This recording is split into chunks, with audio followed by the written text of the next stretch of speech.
بسم اللہ الرحمن الرحیم۔ اللہ تبارک و تعالیٰ کے پاکیزہ نام سے آغاز کرتے ہیں جو بہت مہربان نہایت رحم والا ہے۔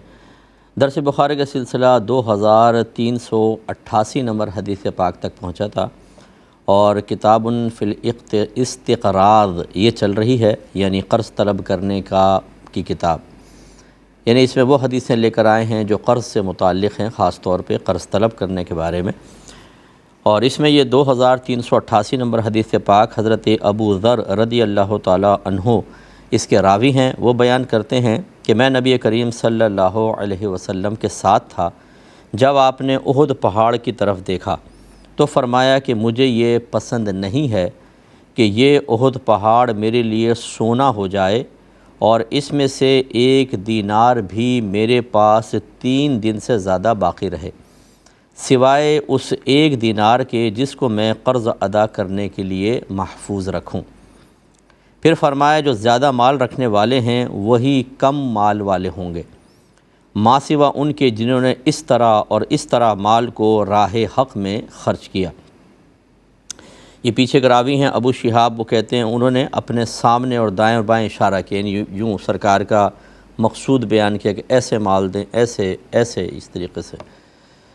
اور پھر روایت کی کہ نبی کریم صلی اللہ علیہ وسلم نے ارشاد فرمایا اور ایسے لوگ بہت کم ہیں۔ پھر آپ نے فرمایا کہ تم یہیں ٹھہرے رہو۔ چنانچہ آپ تھوڑی دور گئے تو میں نے دیکھا، ایسی آواز سنی جیسے آپ کسی سے باتیں کر رہے ہیں۔ میں نے سوچا میں آپ کے پاس جاؤں، پھر آپ کا مجھے یہ ارشاد یاد آ گیا کہ تم یہیں ٹھہرو حتیٰ کہ میں تمہارے پاس آؤں۔ پھر جب آپ تشریف لائے تو میں نے آپ سے پوچھا یا رسول اللہ صلی اللہ علیہ وسلم، میں نے کچھ سنا تھا یا میں نے کوئی آواز سنی تھی؟ تو آپ نے پوچھا کہ تم نے بھی سنا تھا؟ میں نے عرض کی جی ہاں۔ تو آپ نے ارشاد فرمایا کہ میرے پاس حضرت جبرائیل علیہ السلام آئے تھے، پھر انہوں نے کہا کہ آپ کی امت میں سے جو بھی اس حال میں فوت ہو کہ وہ اللہ تعالیٰ کے ساتھ بالکل شرک نہ کرتا ہو وہ جنت میں داخل ہو جائے گا۔ میں نے کہا کہ یعنی اب یہ راوی کہتے ہیں، حضرت ابو ذر کہتے ہیں کہ میں نے کہا کہ چاہے اس نے اس طرح کے کام کیے ہوں، یعنی کچھ گناہوں کا ذکر کیا؟ رحمت کونین صلی اللہ علیہ وسلم نے فرمایا کہ ہاں۔ تو اس میں اب چند باتیں ہیں۔ ایک یہ کہ حضرت ابو ذر نبی کریم صلی اللہ علیہ وسلم کے ساتھ تھے اور احد پہاڑ کے قریب تھے، محو سفر تھے، کہیں جا رہے تھے لیکن آپ کے ساتھ ساتھ تھے۔ تو اس سے ایک تو یہ بات پتہ چلتی ہے کہ بزرگوں کے ساتھ رہنا چاہیے، تو بہت سی باتیں سیکھنے کا موقع ملتا ہے۔ اور تمام بزرگوں میں سب سے زیادہ بزرگ تو ہمارے نبی کریم صلی اللہ علیہ وسلم ہیں۔ یہ تنہائیاں کہ آپ اس وقت صرف اکیلے نبی کریم صلی اللہ علیہ وسلم کے پاس ہیں اور سرکار آپ کو کچھ بات سمجھا رہے ہیں، یہ بہت ہی بڑی سعادت کی بات ہے، کیونکہ بزرگوں کی صحبت میں رہنا بہت بڑی سعادت، اور پھر نبی الانبیاء کے ساتھ رہنا، تمام رسولوں کے رسول کے ساتھ رہنا، یہ تو بہت ہی بڑی سعادت کی بات ہوتی ہے۔ ہمارا المیہ یہ ہوتا ہے کہ ہمیں موقع ملتے رہتے ہیں لیکن ہم نیک لوگوں کی صحبت میں، خصوصاً اہل علم کی صحبت میں نہیں آتے ہیں۔ کوشش کرنی چاہیے کہ ایک تو صحیح العقیدہ افراد کو ہم جانیں کون ہیں، دوسرا یہ کہ ان میں جو علماء ہیں، فقہاء ہیں، مفتیان کرام ہیں، اسی طرح جو ان میں عالم اور مفتی وغیرہ بننے کے بعد پھر شیخ بن جاتے ہیں، یعنی پیر وغیرہ ہو جاتے ہیں اور بعمل طریقے سے وہ اپنی زندگی گزار رہے ہوتے ہیں اور لوگوں کے لیے رشد و ہدایت کا سامان فراہم کر رہے ہوتے ہیں، موقع ملے تو ان کے پاس جانا چاہیے اور بیٹھنا چاہیے۔ مجھے سننے والے بہت سارے بھائی بہن ایسے ہوں گے کہ جو باوجود اس بات کو سننے کے کہ آپ کے اطراف میں، آپ کی مسجد میں، آپ کے محلے میں کوئی بزرگ آئے ہیں لیکن وہ جا کر ملاقات نہیں کرتے ہیں۔ بعض کی تو جان پہچان نہیں ہوتی تو بولتے پتہ نہیں کون ہیں، اور بعض وقت ہوتی ہے لیکن ہم سستی کرتے ہیں کہ کون ٹائم نکال کر جائے۔ تو یہ صحبتیں جو ہوتی ہیں، اگر واقعی کوئی بعمل اور نیک اور صحیح العقیدہ، یہ 3 لفظ آپ یاد رکھیے گا، بعمل ہوں، صحیح العقیدہ ہوں، سب سے پہلے صحیح العقیدہ ہونا، پھر بعمل ہونا، نیک ہونا، اور خصوصاً وہ لوگ کہ جب آپ ان کے ساتھ بیٹھیں تو ان کو دیکھ کر آپ کو خدا یاد آئے، ان کی گفتگو سے آپ کے علم دین میں اضافہ ہو، اور جو خاموش بھی رہیں تو ان کا عمل آپ کو نصیحت کرنے کے لیے کافی ہو جائے۔ ایسے لوگوں کو اگر آپ کو کہیں ملتے ہیں تو یہ بہت بڑی سعادت کی بات ہے۔ اور آج کل سوشل میڈیا یا میڈیا نے اس مشکل کو اور بھی آسان کر دیا ہے کہ بعض اوقات ہم ایسے علاقوں میں ہوتے ہیں کہ جہاں پر اس طرح کے بزرگ میسر نہیں آتے یا لگاتار نہیں آتے، تو ہم چینلز کے اوپر، یوٹیوب کے اوپر اور دیگر جو سوشل میڈیا کی مختلف پلیٹ فارمز ہیں ان پر اگر کوئی ایسے بزرگ ہوتے ہیں تو ان کو ہم سنیں، ان کی باتیں، ان کی اسپیچز سنیں، ان کے مسائل سنیں، تو یہ گویا کہ ایک بزرگ کی صحبت ہی اختیار کرنا ہوتا ہے اور اس کی بڑی برکت اور فائدہ ہوتا ہے۔ اب رحمت کونین صلی اللہ علیہ وسلم نے فرمایا کہ اگر یہ احد پہاڑ میرے لیے سونے کا بنا دیا جائے پھر بھی میں 3 دن سے زیادہ نہیں چاہوں گا کہ اس میں سے کچھ بھی میرے پاس باقی رہے، یعنی میں اس کو فوراً صدقہ کروں گا اور آخرت کا سرمایہ بنانے کی کوشش کروں گا۔ سوائے سرکار نے فرمایا کہ اگر مجھ پہ قرضہ ہو تو میں قرضے کے لیے کچھ روک لوں بس کہ وہ ادا کرنا ہے، باقی سب میں خرچ کر دوں۔ اس سے پتہ چلا کہ نبی کریم صلی اللہ علیہ وسلم اصل میں تو ہماری تعلیمات کے لیے ارشاد فرما رہے ہیں، کیونکہ آپ نے تو کبھی مال اپنے پاس رکھا ہی نہیں، جو آتا تھا وہ آپ صدقہ کر دیا کرتے تھے۔ ایک دفعہ آپ گھر میں تشریف لائے تو ایک زوجہ مبارکہ نے تھوڑی سی بکری آپ کے سامنے پیش کی، آپ نے فرمایا یہ کیا ہے؟ عرض کی یہ کسی نے تحفہ بھیجا تھا، میں نے باقی تو دے دی ہے، صدقہ کر دی ہے، بس یہ باقی ہے۔ تو نبی کریم صلی اللہ علیہ وسلم نے ارشاد فرمایا کہ نہیں، یوں کہو یہ رہ گئی، باقی ہے، یعنی جو تم نے دے دی اللہ کی راہ میں وہ باقی ہے، وہ تو آخرت میں ملے گی، یہ تو دنیا میں رہ گئی ہے، اس کو تو ہم کھائیں گے پیئیں گے، تو یہ گویا کہ آخرت کے لیے جمع نہیں ہوا۔ تو اس سے ہمیں سبق ملتا ہے کہ جتنے میرے بھائی بہن سن رہے ہیں، ضروری نہیں کہ آپ کروڑ پتی ہوں، ارب پتی ہوں، لکھ پتی ہوں تب آپ اللہ تعالیٰ کی بارگاہ میں خرچ کریں۔ خرچ میں اعتدال بھی ضروری ہے، جیسے کہ رحمت کونین صلی اللہ علیہ وسلم نے فرمایا کہ اوپر والا ہاتھ نیچے والے ہاتھ سے بہتر ہے، اور جیسے کہ آپ نے یہ روایت بھی سماعت فرمائی کہ نبی کریم صلی اللہ علیہ وسلم نے ارشاد فرمایا کہ کوئی باپ اپنی اولاد کے لیے کچھ چھوڑ کر جائے، یہ اس سے کہیں بہتر ہے کہ انہیں اس حال میں چھوڑے کہ وہ دوسروں کے سامنے اپنی ضرورتیں پوری کرنے کے لیے ہاتھ پھیلا رہے ہوں۔ تو اس کا مطلب یہ ہوا کہ یہ جو نبی کریم فرما رہے ہیں یہ آپ کا ایک خاصہ ہے کہ جتنا ہو میں سب خرچ کر دوں، لیکن تعلیم امت یہ ہے جو سرکار صلی اللہ علیہ وسلم نے ارشاد فرمایا، لہٰذا آپ کے قول، آپ کے عمل مبارکہ سب کو جمع کر کے پھر ہمیں ایک نتیجہ مرتب کرنا چاہیے، اور وہ یہ ہے کہ نہ تو بالکل خرچ کر دیں کہ اپنے ضروریات کے لیے بھی پھر بعد میں آپ کو مانگنا پڑے، اور نہ ہاتھ ایسا تنگ کر دیں کہ آخرت میں جب آپ پہنچے تو شدید پچھتاوا ہو کہ دنیا کے اندر چھوڑ آئے، اسے سرمایہ آخرت نہیں بنایا۔ جیسے بہت سارے لوگ بڑا اربوں خربوں کا بینک بیلنس ہوتا ہے اور کہتے ہیں ہم اپنے اولاد کے لیے چھوڑ کر جا رہے ہیں۔ اولاد کیا کرے گی آپ کی؟ یہ بتائیے، کتنا اس میں سے خرچ کرے گی؟ آپ اگر ایک بڑا مکان بنا لیتے ہیں 7,000 10,000 گز کے اوپر، آپ کی اولاد اس 10,000 گز کے مکان میں کتنے حصے میں گھومے گی؟ غور کر لیں۔ اگر آپ کے مکان میں 50 کمرے ہیں یا 10 کمرے ہیں، آپ بمشکل 2 یا 3 استعمال کرتے ہیں پوری زندگی، باقی سب کو دیکھتے رہتے ہیں، استعمال نہیں ہوتے، اور ایسے ہی فوت ہو جائیں گے۔ گویا کہ ہم خود اپنے طرز عمل سے اپنے اولاد کو یہ سبق دے رہے ہوتے ہیں کہ جس طریقے سے میں نے جمع کر کے رکھا، استعمال نہ کر سکا اور اس کو چھوڑ کر حسرت کے ساتھ مر گیا، تم بھی اس میں سے تھوڑا سا استعمال کرنا، باقی اپنی نسلوں کے لیے چھوڑ کے چلے جانا۔ کیا فائدہ ہوگا جو بینک بیلنس اتنا پڑا ہوا ہے؟ نبی کریم صلی اللہ علیہ وسلم نے اسی لیے اگلی بات بیان فرمائی کہ جو زیادہ مال والے ہوں گے وہ کم مال والے ہوں گے، یعنی جتنا دنیا میں زیادہ چھوڑ کر جائیں گے آخرت میں سرمایہ اتنا ہی کم ہوگا، کیونکہ آپ چھوڑ گئے، آپ تو بڑھا سکتے تھے، اب اس کا حساب و کتاب دینا پڑے گا آخرت میں اور بہت مشکل ہوگا۔ لیکن سرکار نے فرمایا لیکن ان میں وہ جو یوں اور یوں اور یوں خوب خرچ کریں، یعنی جو اللہ تبارک و تعالیٰ نے مال دیا اسے اس کی راہ میں خرچ کرتے ہوئے بالکل بخل میں مبتلا نہ ہوں۔ اور یہ عمومی طور پر نہیں ہوتا، اگر ہمارے پاس 10 کروڑ روپے ہیں تو ہم چند لاکھ خرچ کر کے کہتے ہیں بہت کر لیا، بہت، حالانکہ کہاں بہت کر لیا، بہت تو آپ کے پاس جمع ہے، اور جب آپ فوت ہو جائیں گے تو یہ جمع شدہ آپ کو کوئی نفع نہیں دے گا۔ ہم یہ سمجھتے ہیں ہم اپنے بچوں کی لائف بنا کر جا رہے ہیں، اتنا چھوڑ کر جا رہے ہیں، اگر آپ نے اپنے بچوں کی تربیت نہیں کی ہوگی نا تو یہ سب ختم ہو جائے گا۔ اور جو اپنے بچوں کو کچھ نہیں کر کے چھوڑ کے جاتے لیکن ان کے بچے سمجھدار ہوتے ہیں، ٹیلنٹڈ ہوتے ہیں، اللہ کی رحمت ان کے ساتھ ہوتی ہے، تو کیا وہ سب کے ساتھ فنا ہو جاتے ہیں؟ ایسا تو نہیں ہوتا، وہ اپنی محنت سے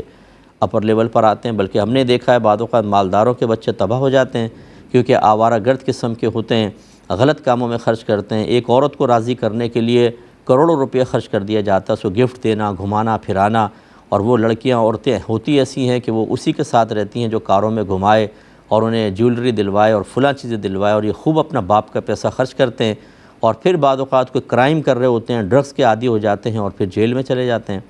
اور یا پھر اپنا سب کچھ خرچ کر کے دیوالیہ ہو جاتے ہیں، یا ویسے جمع کر کے چھوڑ کے چلے جاتے ہیں۔ خلاصہ کلام یہ کہ مرنے والے کو اس سے کیا نفع حاصل ہوا؟ اس لیے جتنے مجھے ایسے لوگ سن رہے ہوں کہ جن کے پاس پیسہ ہے خدارہ اپنے بچوں کو اچھی تربیت کریں، ان کو اچھی تعلیم دیں، اس طرح کہ وہ خود اپنا نوکری کر سکیں، کاروبار کر کے خود کما سکیں۔ یہ اس قابل کرنے کے بعد پھر ان کے لیے آپ ضرور چھوڑ کر جائیں، اس کا انکار نہیں، لیکن اتنا چھوڑ کر جائیں جو ان کو صرف سپورٹ فراہم کرے، کوئی ایمرجنسی آ جائے، دیگر چیزیں تو وہ آرام سے کر سکیں، یا اتنا کہ چلیں اگلی نسل کو بھی کام آ جائے۔ باقی آپ خود حساب و کتاب کر سکتے ہیں کہ اتنا اضافی ہے، اس سب کو اللہ کے راہ میں خرچ کریں۔ اور میری گزارش یہ ہے کہ اگر آپ خرچ کرنا چاہیں تو اچھے علماء تیار کریں، اچھے مفتیان کرام تیار کریں، جو لیڈرشپ کی صلاحیت رکھتے ہوں، جو ایک آدمی لاکھوں لوگوں کو دین سکھائے، علم سکھائے، ایسے آپ ادارے تلاش کریں، ایسے علماء تلاش کریں، ذہین ترین طالب علم تلاش کریں، ان پہ خرچ کریں۔ بعض لوگ کھانے پینے پہ خرچ کرواتے ہیں، مساجد بنوائیں آپ، لیکن جو کھانے پینے پہ خرچ کرواتے ہیں وہ کس قسم کے لوگ کھاتے ہیں؟ جو نہ اللہ کی سننے کے لیے تیار ہیں، نہ رسول کی سننے کے لیے تیار ہیں، بے نمازی ہیں۔ انہیں جب کھانے پینے کو ملتا ہے وہ اپنے گناہوں پر اور شیر ہوتے ہیں، دلیر ہوتے ہیں۔ شاید بھوکے پیاسے ہوتے تو بھوک میں کبھی اللہ کو پکار لیتے، لیکن ویسے ہی نافرمان تھے، فاسق فاجر، پیٹ ہم نے بھر دیا، اب سوائے مستیوں کے اور شیطان کی اطاعت کے اور وہ کچھ نہیں کرتے ہیں۔ ایسے لوگوں کو کھلانے پلانے کا کیا فائدہ؟ وہ اس سے کہیں زیادہ کھا رہے ہوتے ہیں، لیکن ہم ان کو کہتے ہیں کہ ہم ان کو کھلا رہے ہیں۔ تو یہ کھلانا پلانا جو ہوتا ہے یہ نیک لوگوں کو کھلائے نا آپ، اچھے جو آپ کے سفید پوش قسم کے لوگ ہیں آپ کے محلے کے اندر، ان کو آپ راشن پرووائڈ کر دیں، ان کی عزت نفس کو کا لحاظ کرتے ہوئے۔ جو آپ کے غریب رشتہ دار ہیں انہیں کھلا دے پلا دیں۔ کھلانے پلانے کو منع نہیں کر رہا ہوں یہ، اور کیوں منع کروں گا؟ اصل یہ ہے کہ آپ جن کو کھلا رہے ہیں ان کو کھلانا پلانا مطلوب شرع نہیں ہے۔ فاسق فاجر، بے نمازی اور ہر طرح کے گناہگار وہ کیا کریں گے؟ آپ کے حاصل شدہ کھانے سے حاصل شدہ توانائی کو صرف اللہ کی نافرمانی میں خرچ کریں گے۔ تو خلاصہ کلام یہ جو میں کہنا چاہ رہا ہوں کہ آپ پیسہ خوب خرچ کریں، لیکن اس جگہ خرچ کریں جہاں پر آپ کو آخرت کا بڑا بینیفٹ حاصل ہو۔ یوں نہیں کہ آپ کو ایک دم یوں، اب ایک ہے کہ جی میں نوٹ اپنے جلا رہا ہوں تاکہ اطراف میں روشنی ہو، روشنی تو ہو جائے گی، نوٹ جل کے ختم ہو جائے گا، کوئی نفع ہی نہیں دے گا، یعنی عارضی نفع ہے اس کا۔ اور اگر آپ خرچ کریں، بلب لیں، لائٹنگ کر لیں، لائٹ جلا دیں، اب دیکھیں وہ اتنا ہی پیسہ لگا اور سب جگمگ روشن ہوگی، اور کتنے عرصے کے لیے روشن ہوگا۔ تو سمجھداری کے لیے سمجھداری کے ساتھ خرچ کرنا چاہیے تاکہ آپ کے لیے بڑا ثواب جاریہ ہو، آپ کے لیے بھی، آپ کی نسلوں کے لیے بھی۔ اگر ایک گھر کا سرپرست اچھے انداز سے خرچ کرتا ہے، اس کو درجات ملیں گے، میدان محشر میں وجاہت حاصل ہوگی، تو انشاءاللہ یہ اپنے گھر والوں کی سفارش کرے گا، اپنے گھر والوں کو جنت کے اعلیٰ درجے میں لے کے جائے گا، کیونکہ شوہر اعلیٰ درجے میں چلا گیا اور بیوی نے اتنے نیک عمل نہیں کیے تھے، وہ نچلے درجے میں رہ گئی۔ تو یہ کیسے ہو سکتا ہے کہ شوہر اوپر ہو اور بیوی جنت میں نیچے رہے؟ اللہ تعالیٰ اپنی کرم نوازی سے سرپرست کے اچھے اعمال کی برکت سے بیوی بچوں کو بھی ساتھ کرے گا۔ لیکن یہ میں غفلت پیدا کرنے کے لیے نہیں کر رہا ہوں کہ کوئی زوجہ، کوئی بہن ہمیں سن رہی ہوں، کوئی بچے سن رہے ہوں، اگر والد صاحب نیک ہیں تو چلو پھر والد صاحب کو کرنے دو، ہم ایسے رہتے ہیں، والد صاحب اوپر لے جائیں گے۔ ایسا نہیں ہوتا۔ اگر اللہ تعالیٰ ناراض ہوا، خدا نخواستہ ایمان ہی ضائع ہو گیا تو یہ اس لیے نہیں کہہ رہے کہ ہم غفلت اختیار کریں، بلکہ اس لیے کہ اگر ایک آدمی سمجھداری کا مظاہرہ کرتا ہے تو اس کا فائدہ پورا خاندان پاتا ہے۔ اس لیے رحمت کونین صلی اللہ علیہ وسلم نے ارشاد فرمایا۔ اس سے ایک اور بات ثابت ہوئی، سرکار نے فرمایا زیادہ مال والے کم مال والے ہیں سوائے اس کے کہ وہ اس طرح اور اس طرح اور اس طرح خرچ کریں خوب۔ اس کا مطلب یہ ہوا کہ اگر آپ اپنے مال میں سے اللہ تعالیٰ کا حق بھی ادا کرتے ہیں، زکوٰۃ، فطرہ، قربانی، حج وغیرہ، ایسی مخلوق کا حق ادا کرتے ہیں جیسے گھر والوں کا نان نفقہ ہے، غریبوں کی امداد ہے، کسی کو قرضہ دینا، کوئی بیچارہ تنگ دست ہے، اپنے رشتہ داروں کی مدد کرنا، اگر یہ کرتے ہیں تو پھر مال جمع کرنا آپ کے لیے برا نہیں ہے۔ فی نفسہ ہی مال کی طلب اور مال کو جمع کرنا شریعت نے اس کو ناپسند نہیں کیا ہے۔ ناپسند یہ کیا ہے کہ آپ حرام ذریعہ اختیار کریں یا حلال ذریعہ اختیار کریں اور مال آئے تو اس میں بخل کریں یا صحیح مقام پہ خرچ نہ کریں۔ یہ چیزیں ناراضگی والی ہوتی ہیں۔ اگر آپ نے حلال ذریعہ اختیار کیا ہے اور کثیر مال جمع کیا ہے لیکن اس میں اللہ تعالیٰ کا اور مخلوق کا حق ادا کر رہے ہیں اور خوب خرچ کر رہے ہیں، تو پھر یہ مال جمع کر کے رکھنا آپ کے لیے کوئی قابل مذمت نہیں ہے، بلکہ آخرت میں آپ اس مال خرچ کرنے کی بنا پر دوسروں کے مقابلے میں آگے ہو جائیں گے۔ یہ حدیث بھی گزر چکی ہے کہ کچھ صحابہ نبی کریم صلی اللہ علیہ وسلم کے پاس آئے کہ یا رسول اللہ ہمارے کچھ بھائی ہم سے آگے نکل گئے۔ سرکار نے فرمایا وہ کیسے؟ عرض کی کہ ہم نماز پڑھتے ہیں، روزہ رکھتے ہیں، وہ بھی کرتے ہیں، لیکن ان کے پاس مال ہے وہ خرچ کرتے ہیں۔ تو رحمت کونین صلی اللہ علیہ وسلم نے یہ نہیں فرمایا کہ ان کے پاس تو مال ہے، تم تنگ دست ہو، اور تنگ دست فقیر جو ہوتا ہے مالدار سے افضل ہوتا ہے، تم کیوں غم کر رہے ہو؟ بلکہ سرکار نے اس بات کو قبول کیا کہ ہاں اگر وہ تمہاری طرح نیک عمل کر کے اضافی طور پہ اپنا مال بھی خرچ کر رہے ہیں تو تم سے بلند درجات والے ہیں۔ پھر سرکار نے فرمایا کہ کیا تمہیں میں ایک ایسے عمل کے بارے میں نہ بتا دوں کہ اگر تم کر لو تو کوئی تم سے افضل نہیں ہوگا سوائے اس کے جو یہ عمل کرے؟ عرض کی بتا دیجئے۔ فرمایا ہر نماز کے بعد 33 مرتبہ سبحان اللہ، 33 مرتبہ الحمدللہ اور 33 مرتبہ اللہ اکبر، 99۔ کچھ عرصے بعد وہ صحابہ آئے، یا رسول اللہ جب ہمارے مالدار بھائیوں نے سنا انہوں نے بھی اس کو اختیار کر لیا، یعنی اب تو وہ پھر ہم سے افضل ہو گئے کہ اس میں برابر اور مال سے افضل۔ تو رحمت کونین صلی اللہ علیہ وسلم نے فرمایا کہ اللہ کا فضل ہے جس کو چاہے عطا فرمائے۔ اس لیے جو بعض حضرات مال کی مذمت پر بیان کرتے رہتے ہیں اور مال کو سمجھتے ہیں کہ بہت ہی گندی اور بری چیز ہے، یا ہر مالدار جو ہے اپنے مال کی وجہ سے آخرت میں پھنس جائے گا، اور اس قسم کے بیانات کو سننے کے بعد جو مال والا ہے وہ خواہ گلٹ فیل کرتا ہے کہ یار میں نے اتنے کروڑوں جمع کر لیے، شاید میں نے کوئی جرم کر لیا ہے، یہ چیزیں صحیح نہیں ہوتی۔ یہ وہ لوگ ہوتے ہیں جنہوں نے نہ قرآن کو سمجھا، نہ حدیث کو سمجھا، نہ انہوں نے صحابہ کرام کی حیات طیبہ کا صحیح طریقے سے مطالعہ کیا، ورنہ کبھی بھی نہ یہ اعتراض پیدا ہوتا، نہ یہ غلط فہمیاں پیدا ہوتی ہیں۔ صحیح حدیث یہی کہہ رہی ہے، مال جمع کرنا منع نہیں ہے، رزق حلال ہونا چاہیے، حلال ذرائع سے حاصل کریں، مال جمع کرنا برا نہیں ہے، ہاں یہ ضرور ہے کہ اس کو خوب خرچ کریں، بخل میں مبتلا نہ ہوں۔ اور سرکار نے لیکن فرمایا ایسے لوگ بہت کم ہیں، مال جب آئے نہ تو اس کی محبت اتنی دل میں پیدا ہو جاتی ہے کہ آدمی اس کو جدا نہیں کرنا چاہتا۔ یہی وجہ ہے کہ کبھی آپ اپنی کیفیت دیکھ لیں اور دوسرے کا احتساب تو نہ کریں۔ اگر ہم مسجد میں بیٹھے ہوں، چندہ ہو جائے نا کبھی، تو اگر ہم نکالیں 5000 کا نوٹ ہٹائیں گے، 1000 کا، 500 کا، 100 کا، 50 کا، پھر 20 کا بھی ہٹا دیں گے، 10 کا ایک مرا ہوا سا نوٹ نکالیں گے۔ اگر دو نوٹ ہوں گے کرارا اور ایک بالکل مرا ہوا سا، کرارا نوٹ رکھ لیں گے، مرا ہوا نکال کر اس کو مٹھی میں بند کر کے ڈال دیں گے، یا 20 روپے ڈال دیں گے۔ تو اس سے یہ ظاہر ہوتا ہے، حالانکہ پیسہ کافی ہے، کہ بعض اوقات مال کی محبت اتنی غالب آ جاتی ہے کہ اللہ کو دیتے ہوئے بھی دل تنگ ہوتا ہے، اور تھوڑا سا اللہ کو دیتے ہیں وہ بھی مرا ہوا سا نوٹ، کرارا نوٹ دیتے ہوئے بھی سمجھتے ہیں پتہ نہیں جان نکل جائے گی، اور باقی اپنے پاس رکھتے ہیں۔ اس لیے سرکار نے بالکل حق فرمایا کہ اللہ کے راہ میں بہت زیادہ خرچ کرنے والے بہت ہی کم ہیں۔ اگر کوئی مال خرچ کرتا ہے زیادہ،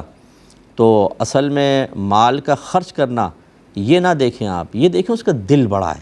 دل بڑا ہونا چاہیے۔ بعضوں کے پاس مال ہوتا ہے، دل بڑا نہیں ہوتا، وہ تھوڑا تھوڑا پیسہ دے کر بھی سمجھتے بس بہت ہو گیا، اب زیادہ کروں گا تو میرا بینک بیلنس شاید خالی ہو جائے گا۔ حالانکہ وہ روزانہ صدقہ کرتے رہیں اور کثیر مقدار میں خرچ کرتے رہیں، تب بھی ان کا مال ختم نہیں ہوگا۔ سال میں 12 مہینے ہوتے ہیں، ایک مہینے میں 1 لاکھ، 2 لاکھ، 10 لاکھ بھی خرچ کریں، تب بھی اتنا پیسہ ہوتا ہے کہ وہ پیسہ سال کے آخر میں پتہ بھی نہیں چلے گا کہ کچھ نکلا ہے۔ لیکن وہ بخل، اس پہ بھی ہمیں توجہ کرنی چاہیے۔ حدیث کو مکمل کریں گے نیکسٹ پروگرام میں۔ وآخر دعوانا ان الحمدللہ رب العالمین۔